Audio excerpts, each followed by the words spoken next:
Hello दोस्तों, मैं हूं रवि। मैं एक छोटे से गांव का रहने वाला हूं। एक दिन मेरे दोस्त ने मुझे एक पुरानी कहानी सुनाई। कहानी ये थी कि जंगल के बीच एक जिन्न रहता है जो लोगों के साथ शर्त खेलता है। हर कोई उस जंगल के पास जाने से डरता है, लेकिन मैं, जो बहुत ही जिज्ञासु और साहसी था, मैंने तय किया कि उस जंगल का राज मुझे जानना है। एक रोज मैंने जंगल के रास्ते चलना शुरू किया। काफी अंधेरी रात थी। जंगल में हर तरफ सन्नाटा था। सिर्फ पेड़ों की सरसराहट और कभी कभी किसी जानवर की आवाज सुनाई देती थी।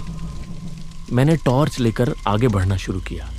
तभी अचानक मुझे एक धीमी डरावनी आवाज सुनाई दी।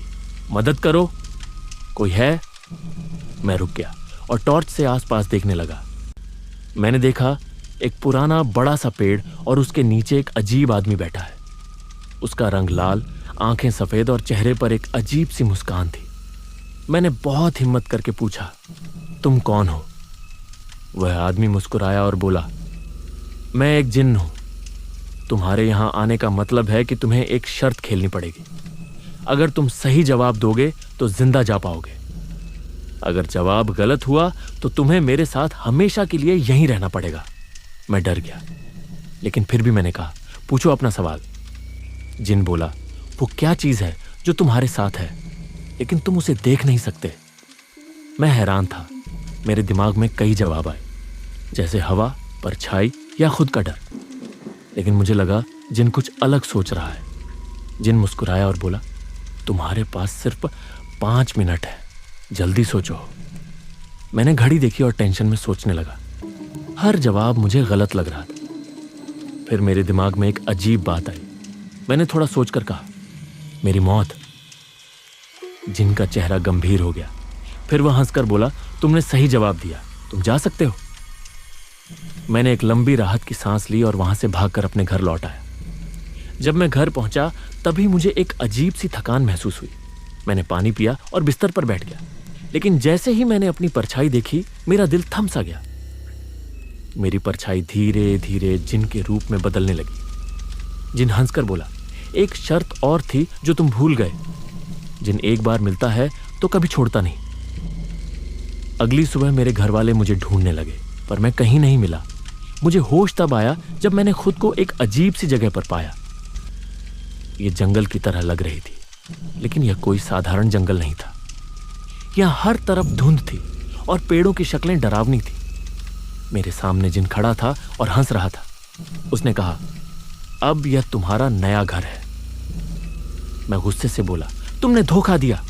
मैंने तुम्हारे सवाल का सही जवाब दिया था। जिन ठंडे लहजे में बोला, सही जवाब देना शर्त का सिर्फ एक हिस्सा था, लेकिन असली खेल तो अब शुरू होगा। मैं घबराकर बोला, अब क्या? जिन ने एक चमकती हुई गली निकाल कर दिखाई जो अजीब सी रोशनी से भरी थी। उसने कहा, इस गली में तुम्हारी आत्मा है।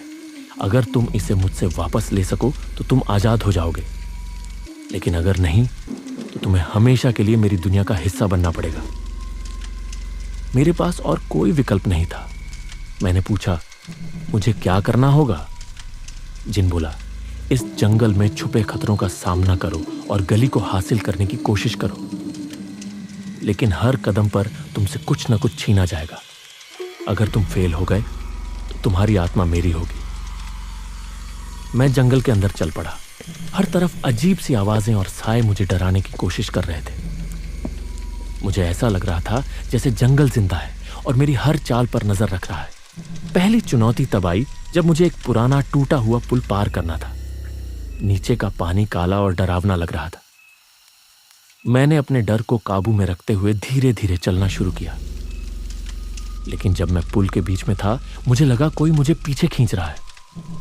मैंने अपनी पूरी ताकत लगाई और किसी तरह पुल पार कर लिया, लेकिन दूसरी तरफ पहुंचते ही मैंने देखा कि मेरा एक हाथ गायब हो चुका है।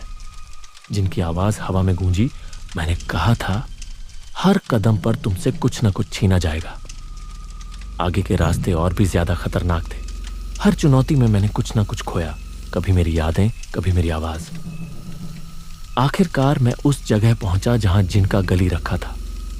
वह एक बड़े पेड़ की जड़ों के नीचे छुपा था और एक विशाल डरावनी छाया उसकी रक्षा कर रही थी। मैंने अपनी हिम्मत जुटाई और उस साए से लड़ने का फैसला किया। लड़ाई बहुत कठिन थी, लेकिन अंत में मैंने गली को छू लिया। जैसे ही मैंने उसे पकड़ा, एक तेज रोशनी चारों तरफ फैल गई, जिनकी कर्कश आवाज गूंजी, तुमने मुझे हरा दिया, पर याद रखना, हर जीत की एक कीमत होती है। मैं बेहोश हो गया। जब मैंने आंखें खोली तो मैं अपने गांव के पास एक पेड़ के नीचे पड़ा था। मेरे शरीर पर चोट के निशान थे और मेरी यादें अधूरी थीं। गांव के लोग मुझे देखकर खुश हुए, लेकिन मुझे लगा कि कुछ बदल चुका है। मेरा एक हाथ अब भी गायब था और मेरी आवाज़ खो चुकी थी। सबसे बड़ी बात यह थी कि जिनकी परछाई अब भी मेरे साथ थी। अब हर रात जब मैं सोने की कोशिश करता, मुझे महसूस होता कि वह जिन मेरी परछाई में मुस्कुरा रहा है। शायद मैंने खेल जीत लिया था, लेकिन वह जीत मुझे हमेशा के लिए बदल चुकी थी। जिनका खेल खत्म नहीं हुआ था, वो अब मेरे अंदर का एक हिस्सा बन चुका था।